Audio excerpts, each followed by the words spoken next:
वृद्ध आहेत. आजचा अभंग अपरिचित आहे. अभंग 3च चरणाचा आहे आणि म्हणणारे एवढे सॉलिड मला लाभलेत की त्यांच्या आवाजाच्या स्वरानं वेड्यालाही समाधी लागावी इतका उच्च स्वर त्यांचा चांगला आहे. एक वेद प्रमाण असे उच्चैर्घोषैः, वेदाचं वचन असे की कीर्तनात प्रमाण म्हणताना पहिलं चरण हे मध्यम स्वरात असावं आणि उठावणी गाताना उत्तरार्ध त्याचा उच्च स्वरात असावा. ही वेदाची सूचना आहे. त्या वेदाच्या सूचनेप्रमाणे आपण म्हणतायत आणि वाजवतायत. स्पीकर ध्वनी उत्तम आहे, मंडपही चांगला आहे. मला कीर्तन सेवेला वेळ कमी आहे. सगळ्या दिग्गजांची कीर्तन आहेत. एका चढीत एक एक एकाहून बळी असे वक्ते या तरुणांनी निमंत्रित केलेत. म्हणजे या ग्रामस्थांना परिसराला धन्यवाद द्यावाच लागेल, आयोजकाला नियोजकाला. पण जी तरुणाई पुढे सरसावली ना, त्या तरुणांना माझा सलाम आहे, वंदन आहे, अभिवादन अभिवादन. आता 60 नंतर आपण सगळ्यांनी या तरुणांना प्रोत्साहन दिलं पाहिजे. रामायणात असा एक प्रसंग आहे की दशरथजी रडायला लागले आणि आरशासमोर जाऊन उभा राहिले. कौसल्येनं अत्यंत प्रेमाने विचारलं, तुम्ही एवढे सम्राट आहात, देवांनाही तुमची मदत घ्यावी लागती, एवढे वीर धीर शूर असून तुमच्या डोळ्यात पाणी का? जरा शांतता ठेवा तर मी कीर्तन करण्यात उठून जाईन ना. पुन्हा सांगतो, दशरथाच्या डोळ्यात पाणी आलं आणि डोळ्यातलं पाणी पाहिल्यावर कौसल्येचं हृदय गदगद झालं आणि कौसल्येनं जवळ जाऊन दशरथांची विचारपूस केली. प्रपंचात पत्नी पतीच्या सुखदुःखात सामील होऊन विचारपूस करणारी असावी लागती. तिलाच शास्त्रानं अर्धांगिनी म्हटलेलं आहे. जिच्या धाकानं अर्धांगवायू होतो ती नाही, अर्धांगिनी म्हणालो मी. मराठी कळतील तुम्हा सगळ्यांना. तिच्या डोळ्यात पाणी आलं आणि ती पण रडायला लागली. दशरथ म्हणाले, तुला रडायला काय झालं? ती म्हणाली, अहो तुमच्या डोळ्यात पाणी पाहिलं म्हणून मी रडायला लागले. तेवढ्यात सौमित्र आली, ती पण गदगद झाली. पण कैकई जरा धीर गंभीर होती, न डगमगणारी होती. प्रसंगी दशरथाला मदतही करणारी होती आणि काही मागण्यात तिचा सिंहाचा वाटा तसा ताकदीचा होताच. सगळ्या जगानं कैकईला नाव ठेवलं. परंतु वनवासाची प्रक्रिया पूर्ण झाल्यानंतर रामचंद्र कौसल्येच्या आधी कैकईला येऊन आलिंगन देतात. ही भारतीय संस्कृती लक्षात धरा तुम्ही. म्हणजे आपलं भलं म्हणणाराला आपलं म्हणाच, पण आपलं भलं न व्हावं अशी इच्छा करणाऱ्या निंदकालाही आपलं म्हणा. हा रामायणापासून तुकोबऱ्यापर्यंत सगळ्यांचा सल्ला आहे. त्यामुळं दुर्जनम प्रथमं वंदे सज्जनं तदनंतरम. सप्ताहाला क्रॉस करणारे, सप्ताह न आवडणारे, धर्माला न मांडणारे, माळकऱ्यावर रागवणारे, वेदमंत्राची टीका करणारे असे जे कोणी सज्जन असतील त्यांच्याच हातानं ग्रंथपूजन करून सप्ताह सुरू करावा. मराठी कळती तुम्हा सगळ्यांना. आणि त्याला एकदा का तिलक लावला की तो सगळ्या जगात सांगतो की हे लोक आपण जेवढे वाईट समजतो तेवढे ते नाही आहेत, आपण सप्त्यात जायला पाहिजे. आणि त्या दुर्जनाचे जे अनुयायी असतात, कळत न कळत 7 दिवसातल्या एखाद्या कीर्तन श्रवणानं असा एक टर्निंग पॉईंट येतो की त्याचं जीवन कायमचं बदलून जातं. गुरुजी तुमचं एक वाक्य मला आठवतं. आपल्या जीवनात दिंडी नाही काढता आली तरी चालेल, संस्था नाही काढता आली तरी चालेल, आपलं नाही नाव वाढलं तरी चालेल, आपल्या जीवनात 2 माणसं माळकरीहून धर्माला लागली की सनातनाचा विजय झाल्याशिवाय राहत नाही. ही महत्वाची भूमिका आहे. म्हणून हे जे पोर आहेत, आता सगळ्याच पोरांची नावं काही माझ्या पाठ नाहीत, पण त्या सगळ्या पोरांना मी वयस्कर असू नये प्रेमापोटी आलिंगन देऊ इच्छितो. आणि अतिउत्तम तुम्ही काम करतायत त्याबद्दल तुमचं मनस्वी मी अभिनंदन करतो. आजचा अभंग शांती ब्रह्मसंत एकनाथ महाराजांचा आहे. 5 संताला महाराष्ट्र सारस्वताने विशेष महत्व दिलं. ते श्लोक असा आहे, ज्ञानदेवम नमस्कृत्य नामदेवम तथैवच एकनाथम पुनर्नत्वा तुकारामम तत्परम गुरुभक्तम नीलकंठम एतद आचार्य पंचमम. श्लोक कुठून घेतला? विलभाव्यांच्या पुरवणीच्या महाराष्ट्र सारस ग्रंथातून हा श्लोक मी निवडला. आता तो ग्रंथ तुम्हाला मिळणार नाही कारण आउट ऑफ प्रिंट आहे. गुगलला नेट करून तो मिळतो, परंतु त्याचे अक्षर स्वच्छ मिळत नाहीत. त्याचा एक प्रबंध भगवत कृपेनं मला मिळालेला संशोधन विषयाचा, हा माझा आवडीचा विषय असल्यामुळं संग्रहित ठेवलेला आहे. 5 संताला विशेष महत्त्व दिलं. मग ऐकणाऱ्यांना असं मनात भाव निर्माण व्हायला हवा मग पाचच संतांना संप्रदाय मानतो का, अन्य संत नाहीत का, ही ऐकणाऱ्यांची भूमिका असली पाहिजे. तर कीर्तनकाराचं काम आहे की पूर्व पक्षही आपणच करायचा आणि उत्तर पक्षही आपणच करायचा. म्हणजे काय, शंका निर्माण मीच करायची आणि शंकेचं समाधान मीच करायचं. मग मी शंका निर्माण केली आहे, 5 संत सोडून बाकीच्या संत संप्रदायाला मान्य नाहीत काय. पण त्याचं सोपं उत्तर आहे, ज्ञानदेव तुकाराम हा व्याकरणाच्या नियमाप्रमाणे मध्यम पदलोपी समास आहे. ज्ञानदेव तुकाराम हे वसुधैव कुटुंबक आहे आणि ज्येष्ठ आणि धाकटे हे 2 भाऊ या संप्रदायाचे आधारस्तंभ असल्यामुळं या दोघांचं नाव घेतलं की अन्यांचा अंतर्भाव सहज होतो. मराठी कळती तुम्हाला? नाशिकातले म्हणून तरी बरं आहे. विठ्ठल विठ्ठल विठ्ठल विठ्ठल. कुसुमाग्रजांच्या कविता इथंच स्फुरल्या. सिनेमा सृष्टीचा उद्गाता फाळक्यांचं अवतरण इथेच झालं. समाजाच्या क्रांतीचं आंदोलन बाबासाहेबांनी याच पवित्र मातीत छेडलं. राम पवित्र देवालया सर्वासाठी मुक्तकंठानं येणं याच नाशिकात झालं. याच नाशिकात पुन्हा सावरकरांच्या सारखा स्वातंत्र्यवीर उदयाला आला आणि नेमजसीने परत मातृभूमीला सागरा प्राण तळमळला ही भूमिका ठणकावून सगळ्या महाराष्ट्राला दिली. अशा या नाशिकात रामचंद्राच्या पदस्पर्शानं सुगंधित झालेली ही पवित्र माती आहे. यात निवृत्तीनाथांचं रहाण आहे आणि निवृत्तीनाथ दादा हे हेड ऑफ डिपार्टमेंट आहे. वारकरी संप्रदायात देहू थोरलंय, पैठण थोरलंय, आळंदी थोरली आहे, पंढरपूर थोरलंय, सासवड थोरलंय, महतनगर मुक्ताई थोरली आहे. पण या सगळ्यांचं गुरुघर जगाच्या पाठीवर काय असेल तर त्रिंबक नाशिक जिल्हा आहे. याच्या जाणीवा तुम्हाला असाव्यात. ऐकणारे आहेत पण उदास वृत्तीचे आहेत. म्हणजे काही ठराविकच रिस्पेक्टिव्ह लोक आहेत की त्यांना मराठी स्वच्छ कळतीये, कीर्तन असं असतं काय असा ते अंदाज लावतायत. मला यापेक्षा खालच्या लेव्हलला चिंतनाची भूमिका मांडता येणार नाही, कारण कीर्तनाचा दर्जा आता ढासळत चाललाय. कविता गाणे म्हणत म्हणत फक्त लावण्या म्हणायच्या राहिल्यात. ते झालं की कीर्तन सुधरेल मग पुढे महाराष्ट्रात, अशी स्थिती झाली आहे. आणि आमच्यासमोर रोज हे एडिटिंग करणारे आणि कॅमेरावाले नेत्यांच्या धर्मवेत्याच्या सदैव पाठीशी फक्त एकच जागा शिल्लक आहे, तिथे तो अजून नाही. मराठी कळते ना तुम्हा सगळ्यांना? अरे मानाफिना हलवा विठ्ठल.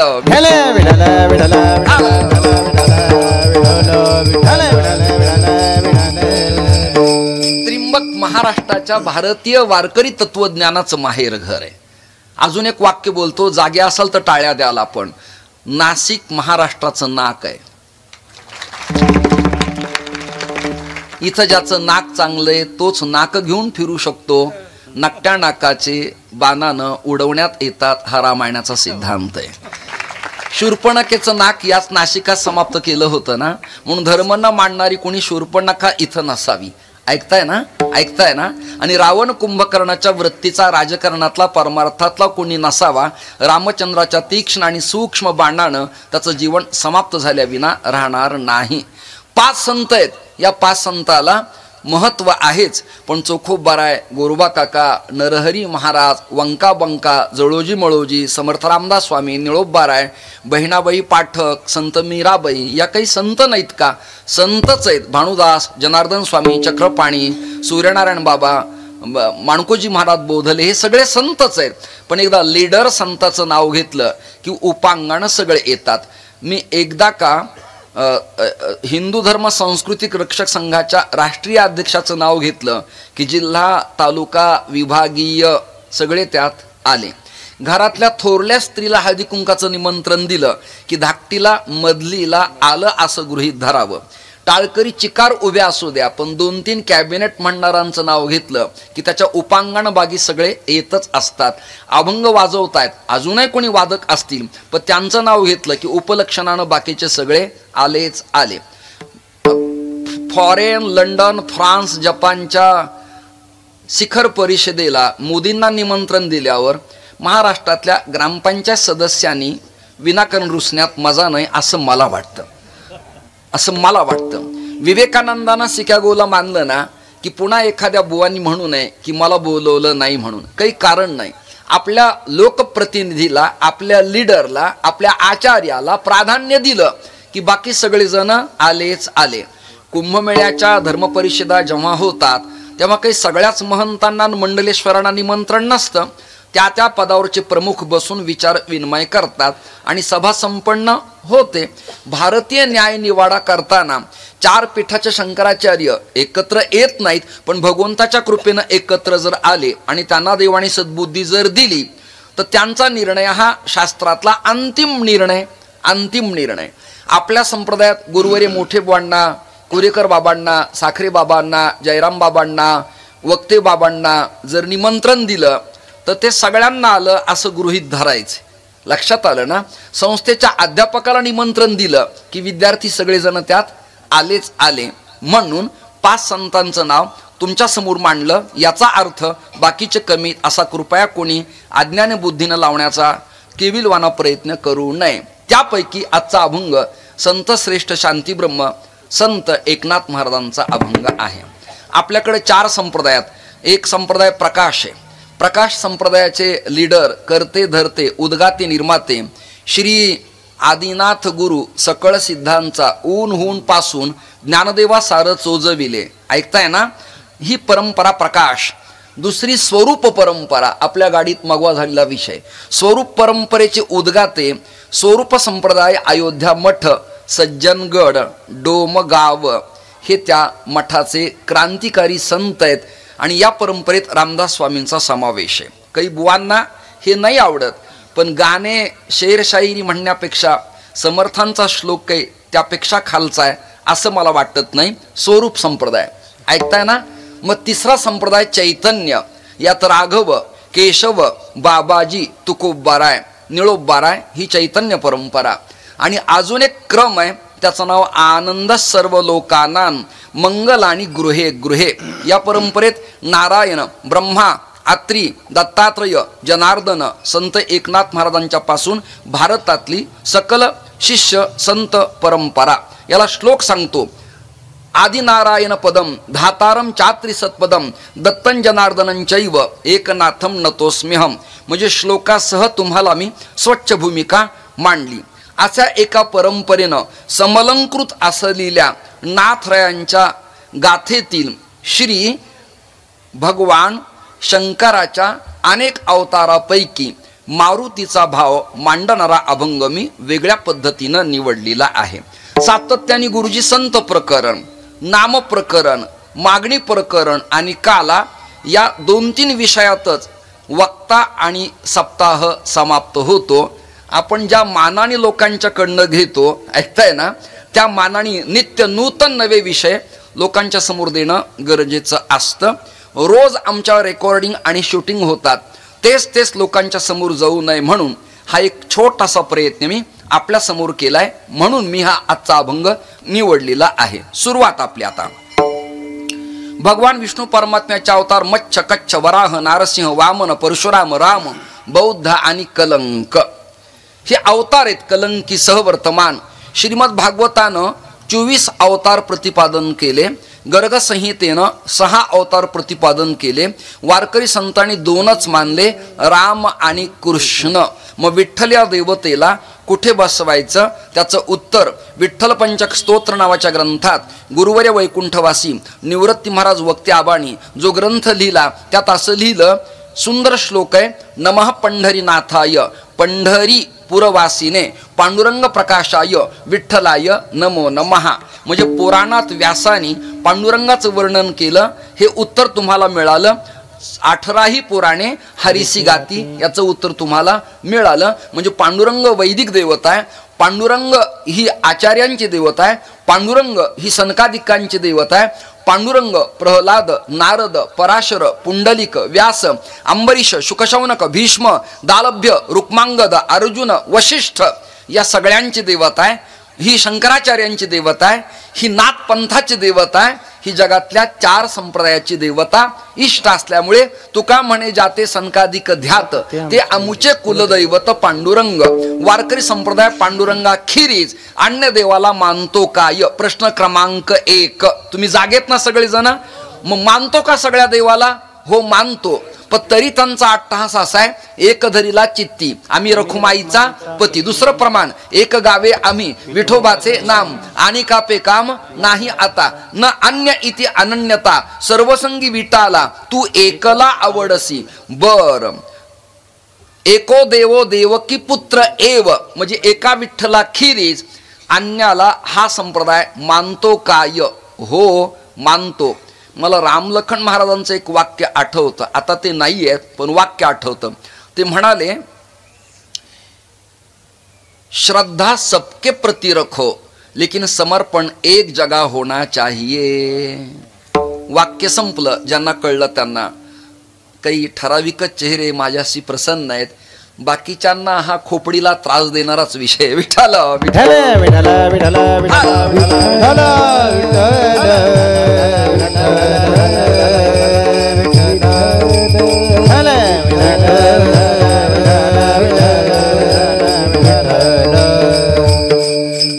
पांडुरंगाखेरीज अन्यांना ते मानत नाहीत. पण दिहूवर्ण, पैठणवर्ण, सासवर्ण, मुक्ताईनगरवरून आणि आळंदीवरून सगळ्या दिंड्या निघाल्यानंतर वाटेत लागणाऱ्या गावात जे इष्टदैवत आहे त्याच्या समोर वारकरी अभंग भजन म्हणूनच पुढे जातो. उदाहरणार्थ सांगतो तुम्हाला मी. उदाहरणार्थ आळंदीत आल्याबरोबर हजेरी मारुतीच्या समोर आलं की शरण शरण हनुमंता, म्हणजे ग्रामदैवतेला विसरलेलं नाही. पद्मावती मातेकडे प्रार्थना करताना, म्हणजे माऊलींच्या समाधीच्या उत्तर दिशेला सदानंदजी जर गेलं तर कुळीचे हे कुळदेवी केली ठावी संतानी हा अभंग निवडण्यात येतोच.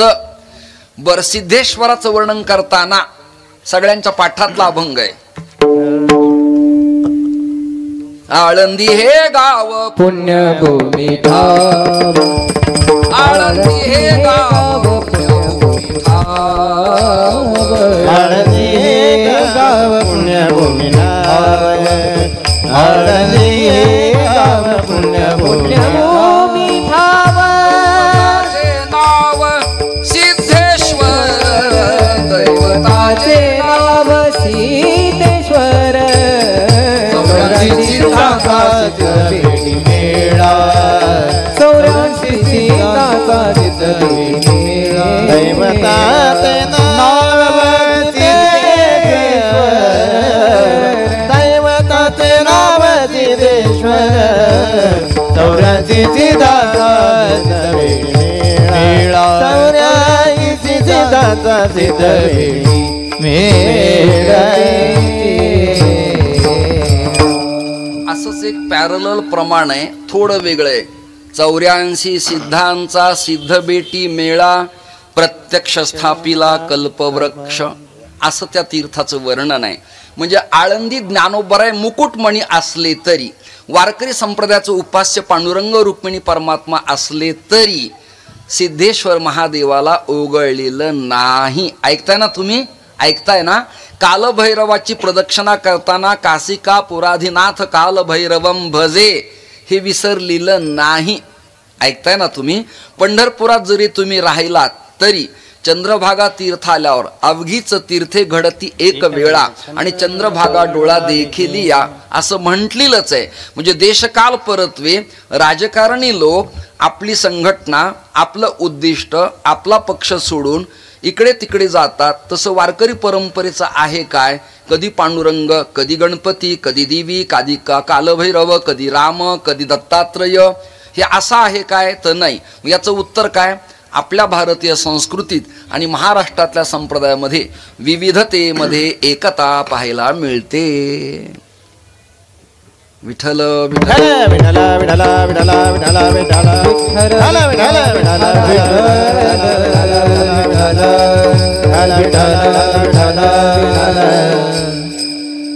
भगवान कृष्ण परमात्म्याचे आणि विष्णूचे अनंत अवतार तुम्ही प्रतिपादन केले.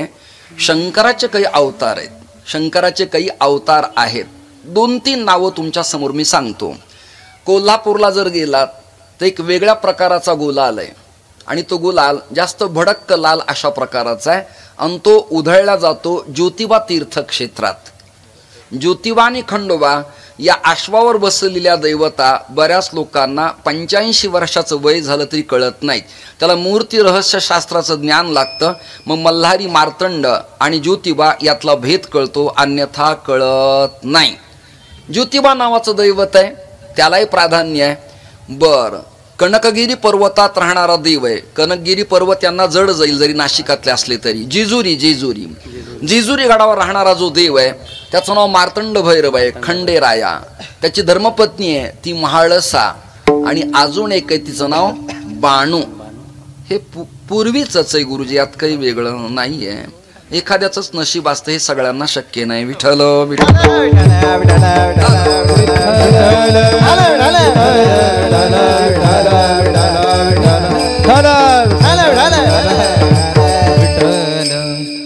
बऱ्याच वर्षापूर्वी एकदा मी हा श्लोक एका विद्वान महापंडिताच्या मुखातून ऐकला होता. त्यांचं नाव स्वर्गीय अनंतराव आठवले, उपाख्य वरदानंद भारती स्वामी महाराज श्री क्षेत्र पंढरपूर. गोविंद भाऊ या पुढे या.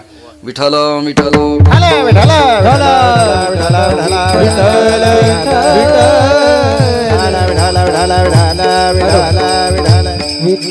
बसा. आवाज खातोय, बसा हो बसा. त्वदीय वस्तू गोविंद, तुझी वस्तू तुला समर्पित. गोविंदाच्याच असीम कृपेनं श्री भगवान शंकराच्या अवताराची मीमांसा मी वर्णन करतो. तो श्लोक असा आहे, ज्यांचं ज्यांचं कुलदैवत खंडोबा आहे त्यांना हा श्लोक अत्यंत फलदायी बरं का. केवळ हळद उडवणं म्हणजे खंडोबा नाही, केवळ धर्मपत्नीला घेऊन 4 पायऱ्या चढणं म्हणजे खंडोबा नाही, कोटंबा भरणं म्हणजे खंडोबा नाही, चांग भले म्हणणं म्हणजे खंडोबा नाही, जागरण गोंधळ केवळ करणं म्हणजे खंडोबा नाही. तर खंडोबा ही पूर्ण भूमिका अशी आहे. जेव्हा इस्लामांचे आक्रमण झाले तेव्हा त्यांना जेजुरी उडवण्याचा प्रयत्न त्याने केला, सुरुंग लावला आणि पाषाण ब्लास्ट करून गड उडवावा अशी त्यांची भूमिका होती. हा पुरावा मी आपली संस्कृती नावाच्या ग्रंथातला माऊलीसूत प्रकाश यांच्या लेखातला देतो आहे. हल्ली मुद्द्याविना कॅमेऱ्यासमोर बोलणं जड आहे. विठ्ठल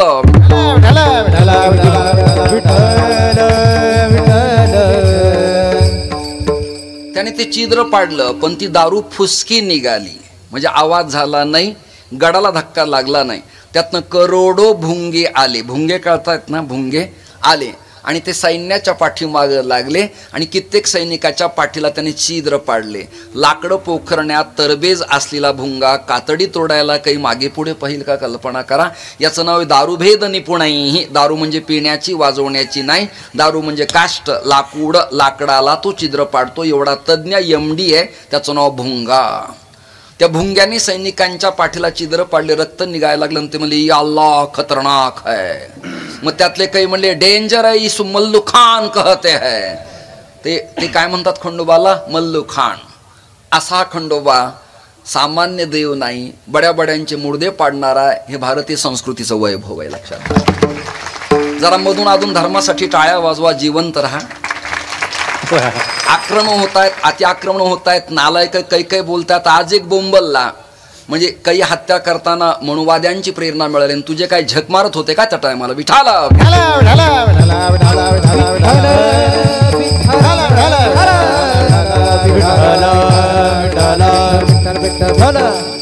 गुरुजी आपला संन्यास झालाय, आता आत बसलं काय आणि बाहेर राहिलं काय.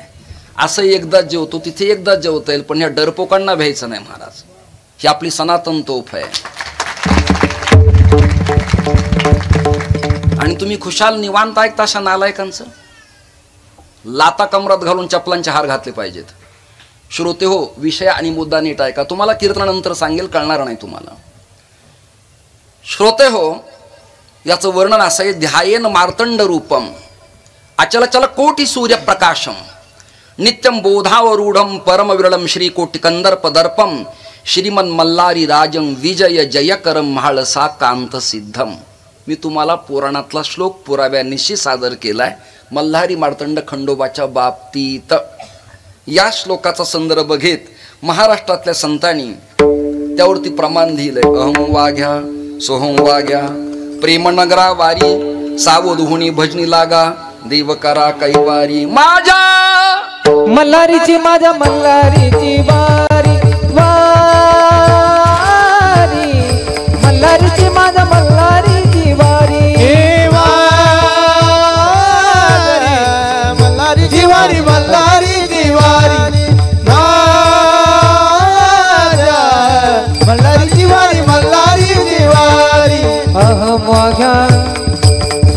वाग्या अहम वाग्या सोहम वाग्या प्रेम नगरावारी सावध होऊन भजने लागा देव करा कैवारी माझा माझा मल्हारीची माझा मल्हारीची वारी माझा मल्हारीची माझा मल्हारीची वारी मल्हारीची वारी मल्हारीची वारी मल्हारीची वारी मल्हारीची वारी सदानंदाचा ज्यांनी गायले त्याचं कौतुक करायला पाहिजे. याला श्लेष अलंकार म्हणतात. ज्याचं वर्णन केलं तोही सदानंद, ज्याने गायलं तोही सदानंद, आणि तुम्ही चांगलं ऐकता त्यामुळे मलाही आनंद. आता तुमचं तवा तापायला लागलाय, तुम्ही ऐकायला लागला, तुम्हाला कीर्तन आता उमगायला लागलंय, कानं तुमची तयार झालीत. ऐका जी तुम्ही भक्त भागवत ही तर शुद्ध करा, नको त्या ऐकू नका, आणि चांगला ऐकल्याशिवाय राहू नका, ही तुम्हाला सूचना आहे. खंडोबा या देवतेला मानलेलंच आहे. बर, छत्रपती शिवरायांचा अवतार हा शिवावतारच आहे. याला पुरावा काय? प्रतिपचंद्र लेखेव वरदे विष्णुवंदिता शाहसिनोस्य वशेषा मुद्रा भद्राय राजते. ही मुद्रा आहे. इंद्रजमी जंब पर वाडव सदंब पर रघुकुल राज पर सिर शिवराज है. शेर आहेत ते, आणि तो छावा आहे, ती ताकद आहे. म्हणून आम्ही आतापर्यंत सिरियल सिनेमाला विरोध आम्ही केले धर्मसभेत, पण आता तुम्हाला सांगतो छावा अवश्य पहा. कशा काहींना मिरच्या लागल्या पाहतो ना आपण, छावा पहा जरा किती ताकदीचा आहे पहा. मी तर माझ्या सप्त्यात शिवरात्री 2दा छावा दाखवला मस्तपैकी, आणि मी पाहिला, फक्त तो एकट्याने पाहिला.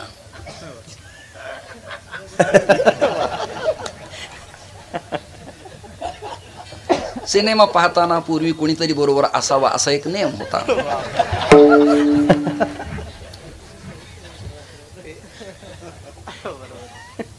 पण आता त्याला नाविलाज आहे. श्रोते हो, शिवरायांचा अवतार भगवान सदाशिवाचाच म्हणजे शंकराचाच. ज्योतिबाचा पाहिला, खंडोबाचा पाहिला, जे अष्टभैरव आहेत, रुरु भैरव, बालभैरव, असितांग भैरव, रुद्र भैरव, हे सगळे एकूण भगवान शिवाचेच अवतार आहेत. 84 लक्ष जे योगी आहेत ते भगवान शिवाचेच अवतार आहेत. भूते वेताळी नाचती हे सदस्य सगळे शिवाच्याच टीममध्ये कार्य करणारे राज्यस्तरीय देव आहेत. मी कॅबिनेट नाही म्हणत, राज्यस्तरीय दैवत यांनाही मान्यता आहे. वारकरी परंपरेत आपल्या संप्रदायाचं गुरुपीठ श्रीमन निवृत्तीनाथेती ख्यातम दैवतमाश्रयेत. निवृत्तीनाथ दादा सुद्धा भगवान शंकराचाच अवतार आहे. सदाशिवाचा अवतार स्वामी निवृत्ती दातार, दातार म्हणजे देणारा, दातृत्व गुण असलेला हा अवतार आहे.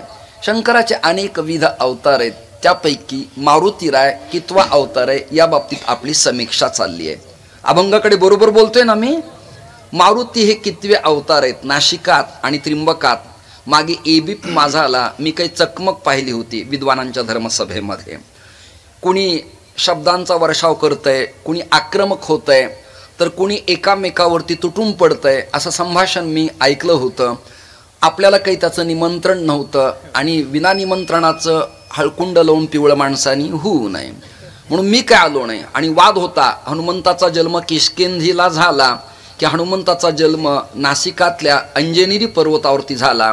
याचं सोपं उत्तर संत प्रमाणाने तुम्हाला मी देतो. ऋषमुख पर्वती अंजनी तपकरी आणि तोषला अंतरी सदाशिव प्रमाण झालं. ऋषमुख म्हणजेच तो पर्वत, आणि त्या पर्वतावरती अंजनी तपश्चर्या केली. ऋषमुख पर्वती अंजनी तपकरी तोषला अंतरी सदाशिव. सदाशिव म्हणजे भगवान शंकरच प्रसन्न झाले अंजनीच्या तपासाठी, आणि महारुद्र आले पोटी. हे डिटेक्ट झालं, पक्क झालं. स्कॅनिंग केल्यावर रोग निदान व्हावं तसं प्रश्नाचं उत्तर आपल्याला मिळालं, आणि ते उत्तर आहे भगवान शंकरच अंजनीच्या उदरी उदयाला आले. एक अभ्यास बर का. पुढचा अभ्यास असा आहे, मारुतऱ्यांच्या बाबतीत अजून एक प्रकरण वायुसंहिता नावाच्या ग्रंथात आले. कोणता ग्रंथ आहे? वायुसंहिता. वायू आकाश मार्गानं चालला होता आणि हवा सोडणं आणि कंट्रोल करणं हे कॅबिनेट खातं त्याच्याकडं होतं. तेव्हा काही भाऊ कदम नव्हते, चला हवा येऊ द्या म्हणायला. तर ती हवा त्यांनी सोडली. ऐकताय ना, जसं मी त्यांना पंख्याचा आवाज आणि हवा सोडा म्हणालो, पण कमी स्पीडने सोडा. पण वायूच्या हातात वेग असल्यामुळं वायूनं आकाशमार्गानं जाताना नाशिक मंडलात एवढी हवा सोडली की पर्वतावर तपश्चर्या करणाऱ्या अंजनीच्या अंगावरचं पांढरं वस्त्र ढळलं, हाललं, सुटलं, सटकलं. ऐकताय ना तुम्ही? ऐकताय ना?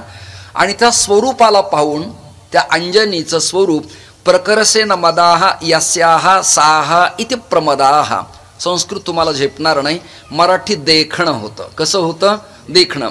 त्या स्वरूपाला पाहून वायू वेडापिसा झाला आणि मग नेत्रोन्मीलन झालं. नाही कळत ना? डोळ्यानी डोळ्याला न्याहळणे. कामशास्त्रमिदं प्रोक्तम एवं वदती भारत. कासवी पिलांना पाजत नाही, पहातेन पिलं तृप्त होतात. सारस नावाचा पक्षी सारसी नावाच्या पक्षिणीशी उपभोग भोगत नाही, तर वायू मार्गानं तिला गर्भधारणा होते. तुम्हाला 2 दृष्टांत दिले. तसं नेत्राणी नेत्राला पाहण्यास सुद्धा प्रेमोदय होतो असं शास्त्रकाराचं मत आहे. नीट ऐका बरं का, स्टडी करतोय मी. डोळ्याने डोळ्याला पाहिलं आणि मग गायत्री तयार झाली. अंजनी सुताय विद्महे अंडरलाईन वायुपुत्राय धीमहि तन्नो हनुमंत प्रचोदयात. असं संमिश्र जीवन असलेले मारुती भगवान शंकराचा एक्झॅक्टली कितवा अवतार आहे त्याचं उत्तर अभंगाच्या पहिल्या चरणात दे. रुद्र अकरावा अवतार, रुद्र अकरावा अवतार, रुद्र अकरावा अवतार, रुद्र अकरावा अवतार, रुद्र अकरावा अवतार, रुद्र अकरावा अवतार, रुद्र अकरावा अवतार, रुद्र अकरावा अवतार, करी दुष्टाचा संहार, करी दुष्टाचा संहार, करी दुष्टाचा संहार,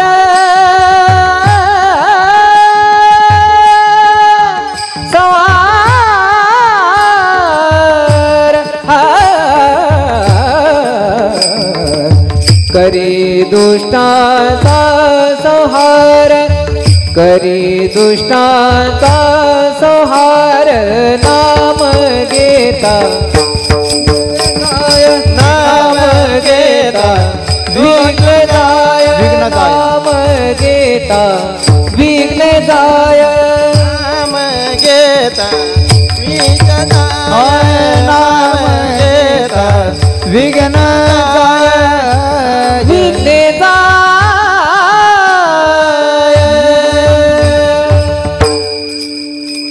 नाही काय छान प्रमाण म्हटलात. रुद्र अकरावा अवतार. ते काही बिचारा प्रेमाने मला सांगायला आला होता की पंखा वगैरे तुम्हाला लावू का. आता असे एखादी व्यक्ती वारल्यानंतर त्याला जेव्हा खांद्यावरती धरतात आपण पाहतो ना, तर त्याला एक मुलगी असती बघा, लेख हवा अशी मारणारी. पण आता मी संन्यास घेतल्यामुळं हवा मारणं हा प्रकार मला नसतो. मला आणि यांना खड्डा करून खाली घालावं लागतं. पण आता पृथ्वीवरती सगळ्याला जागा राहावी म्हणून आम्ही दोघांनी ठरवलंय की विनाकारण 10x10 5x5चा खड्डा करायचा नाही. आता एक गिरमिट सारखी मशीन निघाली पिलेर उभं करणारी. असं छिद्र पाडायचं, आम्हा दोघाला ऑइल लावायचं आणि वरून सोडायचं असं. पण दोघांचे हात वर करून ठेवायचे का, येऊ द्या विठ्ठल विठ्ठल.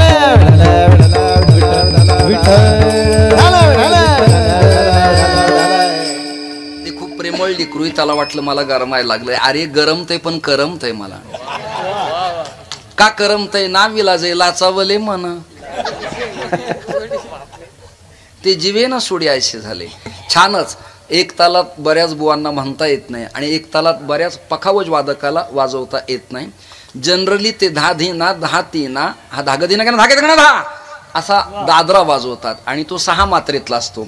न जमल्यामुळे ते 6 दोन्ही 12 करतात. पण ती वजन भूमिका एक तालाचीच आहे.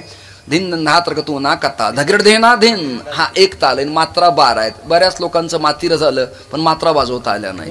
तर तुम्ही म्हटल्याबद्दल तुम्हाला मी धन्यवाद देतो. छान छान.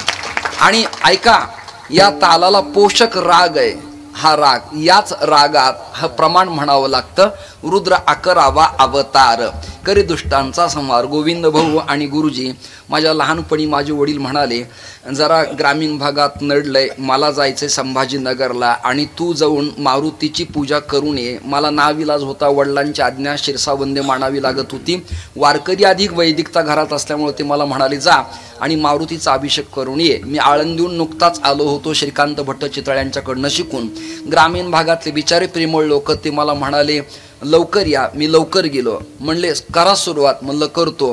मग थांबलात का? म्हणलं 11 ब्राह्मण यायचेत, 11 जणांनी आवर्तन म्हणायचे.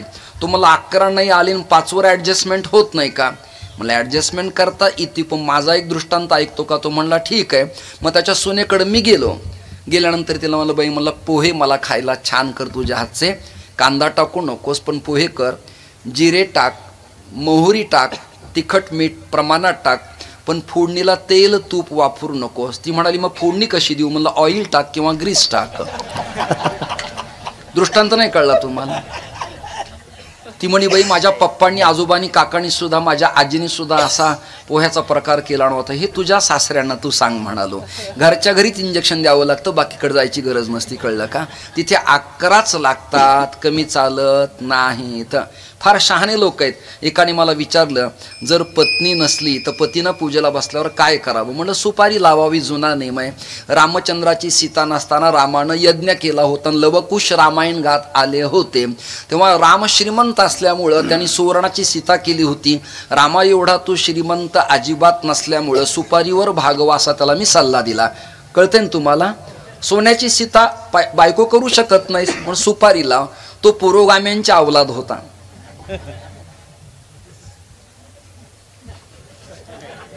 जरा सायंटिस्ट विचारवंत, भारताचे आधारस्तंभ. तुम्हाला म्हणाला, महाराज तुम्ही लोक काही पण सांगता, लोकाला बावळटाट काढता. धर्मपत्नी नसल्यावर सुपारी लावून चालतं का? म्हणलं हो चालतं, जुना रिवाज आहे. म्हणला मग कदाचित जर मी नसेल आणि तिला पूजा करायची असेल तर काय करावं? म्हणलं बटाटा लावा. काही मूर्खासारखं विचारतात. एकाने मला भाऊ असा प्रश्न विचारला, पौर्णिमा आणि एकादशी एकत्र आली तर काय करावं? आता पिढ्याना पिढ्या आपण पाहिलं, पंचांगात एकादशी आणि पौर्णिमा एकत्र आलेली काल निर्णयात आली नाही, हिंदू पंचांगात आली नाही, दात्याच्या पंचांगात आली नाही, कोणत्याच पंचांगात आली नाही एकादशी पौर्णिमा. पण त्याचा पुन्हा प्रश्न नाही, पण कदाचित महाराज जर एकत्र आली तर काय करावं? म्हणलं उत्तर देतो, पण माझा एक प्रश्न आहे. काय? म्हणलं एक सुती कपडा आण, स्वच्छ पाण्याने धु, त्याच्यात खडी साखर टाक, ती पाण्यातून काढ, तिला वर बांधून ठेव आणि तिला कोम मोड आले की त्याची सातळ मला करून दे.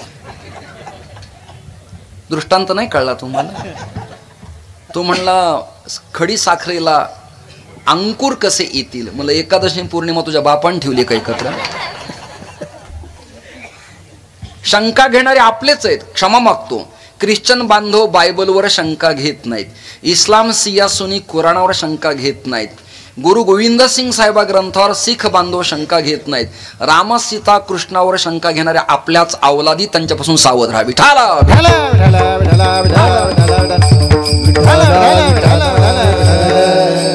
घाबरू कशाला? एका संस्थेचा आचार्य आहे, एका परंपरेचा धर्मगुरू आहे आणि बॅकिंगला तुम्ही आहेत काय? फक्त कीर्तनाच्या तारखा घेण्यापुरती थोडेच आहे तुम्ही का? फक्त कीर्तनात झाले मोकळे नाही. सुखदुःखाच्या कालखंडात श्रोत्यानं कीर्तन ठेवलेल्या बुवांच्या मागे उभं राहिलं पाहिजे. हे महाराष्ट्राची शान आणि मान आहे, लक्षात घ्या. केवळ कीर्तनापुरतं नाही. भगवान शंकराचा 11वा अवतार मारुती असल्यामुळे समर्थांनी 1100 मठ आणि 11 मारुती प्रमुख लीडर मानलेले आहेत. त्याला एकादश संख्या म्हटलेलं आहे. आणि एकादशच का? पंचज्ञानेंद्रिय, पंचकर्मेंद्रिय, 5 आणि 5 10 नावाच्या इंद्रियाचं बनलं गाव. पण या सगळ्यांना सैराट करतं मन.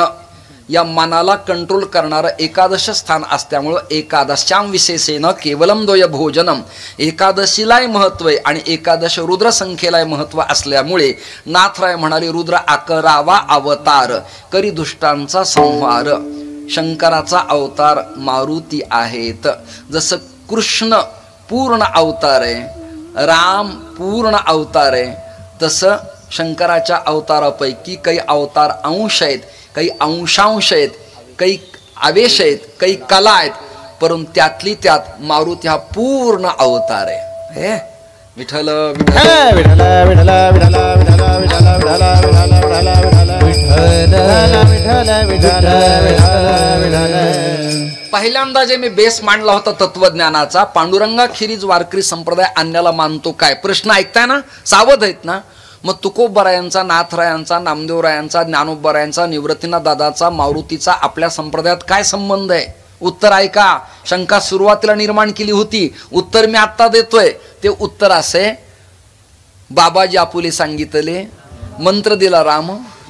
ओतूरला जुन्नर तालुक्यात कपार्दिकेश्वर महादेवाच्या मंदिराच्या चरण सानिध्यात गंगेच्या स्नानाला पहाटे दशमीला गुरुवारी जाताना बाबाजीनं तुकोबरायावरती कृपा केली. ऐकताय ना?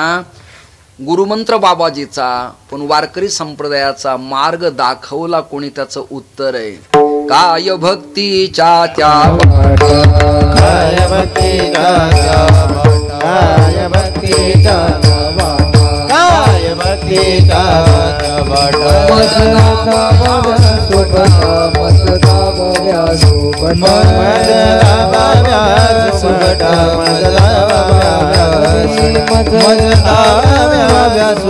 काय भक्तीच्या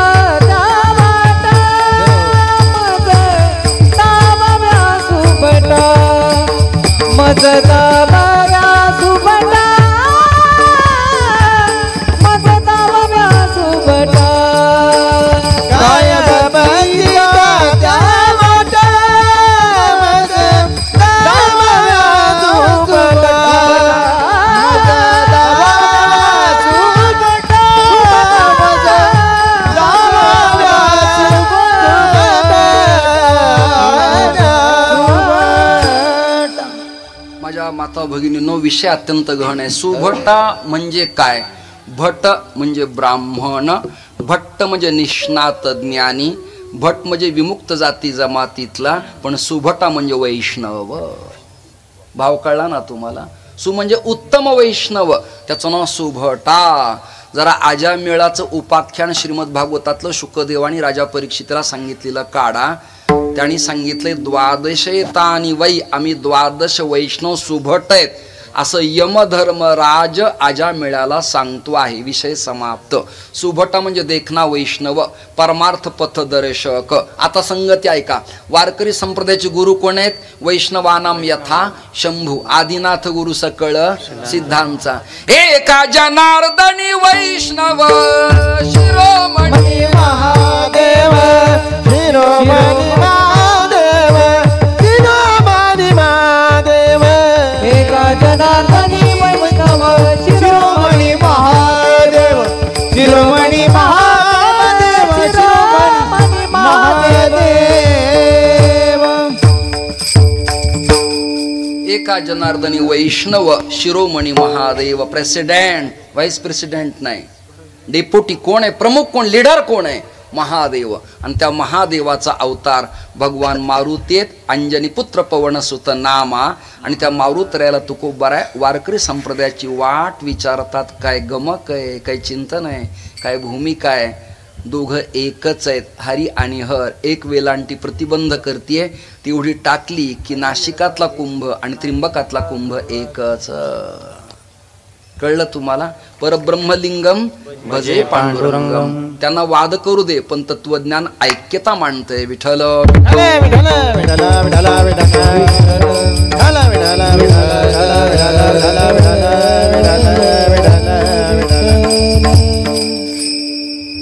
म्हणून रुद्र 11वा अवतार करी दुष्टांचा संहार. रुद्र 11वा अवतार, मला वाटतं यावरच आपली आतापर्यंत चर्चा चालू आहे. त्याचा उत्तरार्ध आहे करी दुष्टांचा संहार.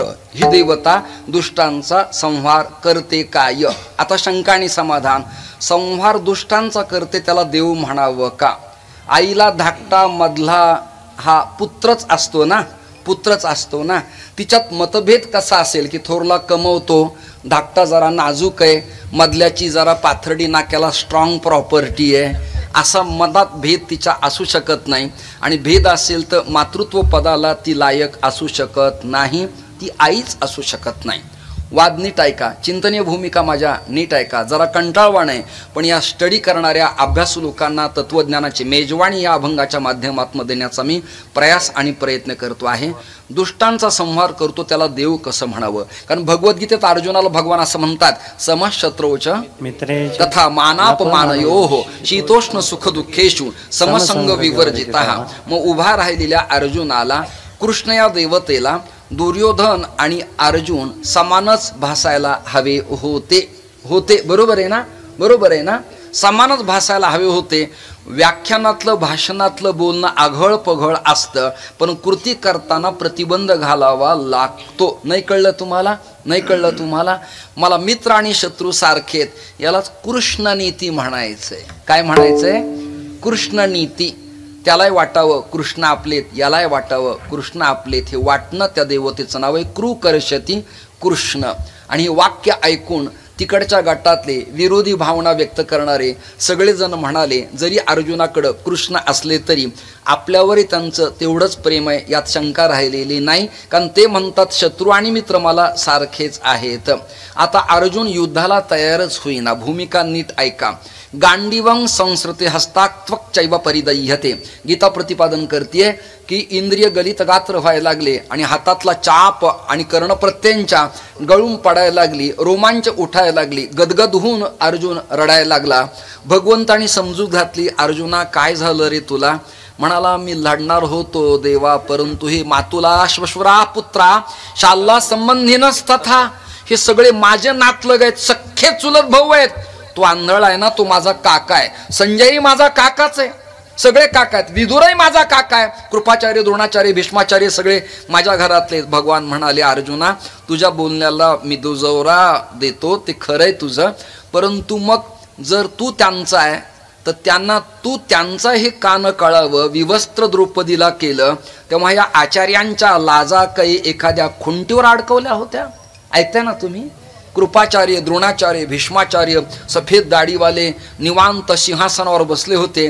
आणि अशा दुष्ट प्रसंगाला विवस्त्र स्त्री करताना भारतीय संस्कृतीची त्यांना आठवण झाली नाही. यत्र नारीस्तु पूज्यन्ते रमन्ते तत्र देवता, त्यांना कळलं नाही. मातृदेवो भव कळलं नाही. सकल तीर्थांचे धुरे कळलं नाही. धन्य त्याची माता कळली नाही. लाज वाटायला पाहिजे त्यांना. आणि तू सांगतो माझे गुरु आहेत आणि तो काका. अरे लक्षाग्रहात तुम्हाला पेटवलं तेव्हा काकाचं नातं कुठं गेलं होतं? सांग ना मला तू. अरे उघड्या मांडीवरती केसाला धरून द्रौपदीला बसवण्याचा प्रयास केला तेव्हा तुझं नातं कुठे मातीत गेलं होतं? मला सांगायचं नाही. 6 महिने तयारी केली आहे, तुला युद्धात उतरावंच लागेल. माझी भावना नीट ऐका. तुला युद्ध करावं लागेल. आणि तुला युद्ध करायचं नव्हतं तर कधी यशवंतराव सभागृहात, कधी सागर बंगल्यात मला मिटिंगा का घ्यायला लावल्यात? तुला उभा राहायचं नव्हतं तर माझा वेळ वाया का दवडला? आता पडला तरी चालेल पण उभा राहायला पाहिजे. हे शूरत्व वाचलं पाहिजे, लक्षात धरा. पडू दे, पडला म्हणून काय झालं, पण उभा राहण्याची हिंमत असली पाहिजे. पडू दे ना, काय होत त्याला? आता मी का उभा राहत नाही? नाशिकात अनेक जण उभे, मी कशाला उभा राहू पुन्हा त्याच्यात? तुमच्यातली तुमच्यातच सीट तुम्हाला मिळत नाहीत, मी कशाला उभा राहू? म्हणून मी इज्जतीत खाली बसलेलो, बाकी काही नाही. श्रोते हो, चिंतनीय भूमिका नीट ऐका. अर्जुन लढायला तयार होईना. भगवंतानी चांगला दटावला. अर्जुनाचे डोळे उघडले, पण अर्जुनाच्या भूमिका बदलण्यासाठी भगवंताने एक प्रयास केलाय. तो प्रयास ऐकताना महाभारतातला तो प्रयास असा आहे.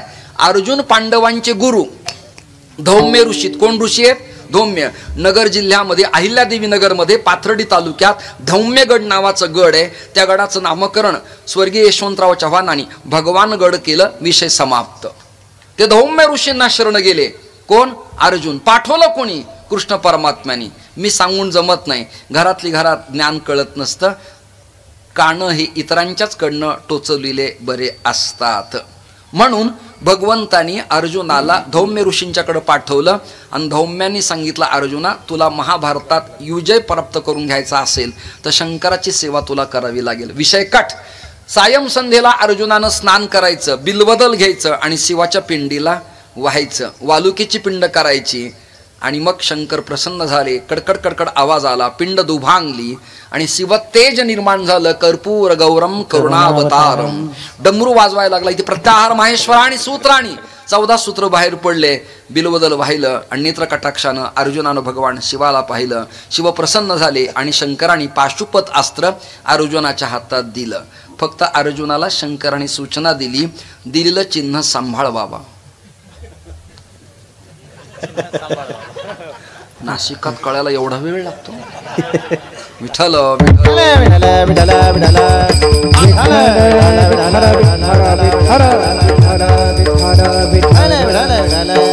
काय झालंय, कीर्तन श्रवणात कानाचा दर्जा वक्त्यांनी ठेवला नाही. कुणी? वक्त्यांनी. कानांचं वाटोळ झालं तुमच्या. नर्मविनोद, हळुवारपण, सैद्धांतिक भूमिका, प्रमेय, अभंगाचे पैलू, षडंगात्मक चिंतन ऐकायला तुम्हाला जड जातं, कळत नाही. काही ठराविक चेहरे इस्पेक्टिव्ह प्रसन्न आहेत, बाकीच्यांचं काहीच. फक्त काय प्रसंग आपल्यावर वाईट आला अशा भूमिकेतच ते मंडपात बसलेले आहेत. चिन्ह दिलं पण सांभाळ बार का. बऱ्याच लोकांना चिन्ह सांभाळता येत नाही. मराठी कळतीये? त्या अश्वत्थाम्याला ब्रह्मास्त्र दिलं होतं पण त्या वेड्या पागलाला सांभाळता आलं नाही. त्या चिन्हाचा दुरुपयोग उत्तरेच्या गर्भावर त्याने केला. कथा समाप्त. चिन्ह दिल्यावर पाळता आलं पाहिजे, संरक्षण. आता हा ब्रह्मदंड मला शंकराचार्यांनी दिलाय, मला तो सांभाळता आला पाहिजे. त्यापेक्षा न घेतलेला बरा, सांभाळताच आला पाहिजे. श्रुती हो, चिंतनीय भूमिका अशी आहे. भगवान शंकर प्रसन्न झाले आणि आता युद्ध प्रसंगाला तयार झालेले अर्जुन रथावरती बसले. आता अर्जुन सक्रिय झाले. आता मारील, तुडील, कापील, सोडणार नाही. हर हर.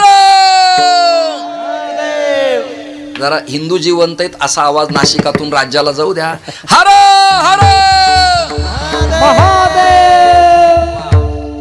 गर्जना झाली आणि गर्भातल्या बालकाच्या मुठीत तलवार धरण्यासाठी ओळायला लागल्या. ऐकताय ना? आणि घोड्यांच्या टापाचे आवाज कानावरती आले. आता इथे घोडं कुठून आणू? विठोबा, याच बिलात मी घोडं इथं आणलं रे.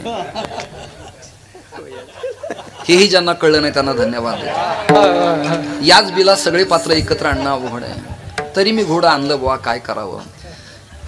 एक लेकरू फारच लाडाला आलं आणि घर होतं नाशिकात.